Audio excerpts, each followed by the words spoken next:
To connect your Bluetooth earbuds to your Samsung Galaxy Watch Ultra 2 is very easy. All you need to do is simply navigate to the settings app on your watch itself. And then once you're in settings, you're going to go ahead and select connections and then tap on Bluetooth. Do ensure that Bluetooth is currently enabled. Then go ahead and put your buds in pairing mode. So now different buds have different ways of entering pair mode. For me, it's just removing them from the case.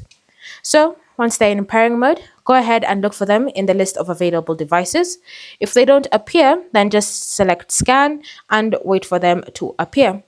Next, go ahead and select them like so and confirm that you wish to pair. When you do that, you should now be able to see that connected, and you can use those specific buds to listen to any audio coming from your Galaxy Watch 9 Ultra 2, sorry. Thanks for watching.